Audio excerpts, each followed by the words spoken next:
এরে ভাবছিলাম বাংলাদেশে জন্ম নিয়েছি আরাম করে হাগু করবো, এত দেখি ডাকাতের দল আসছে।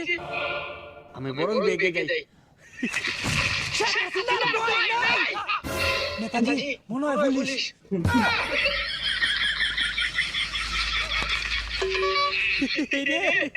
বদলা রেখে আসলাম, বদলা ছাড়া বাড়িতে গেলে তো আবার হাসু বকা চকা করবে।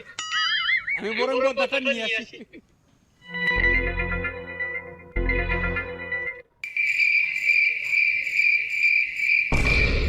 আরে মোদিজি আপনি হাগু করতে আসছিলাম। আচ্ছা আমরা দেখি লেফট নেই আর জঙ্গল হয়ে যাবো। এই হঠাৎ তোরা কি করছিস? আর মোদিজি আসতে বলেন, কেউ শুনে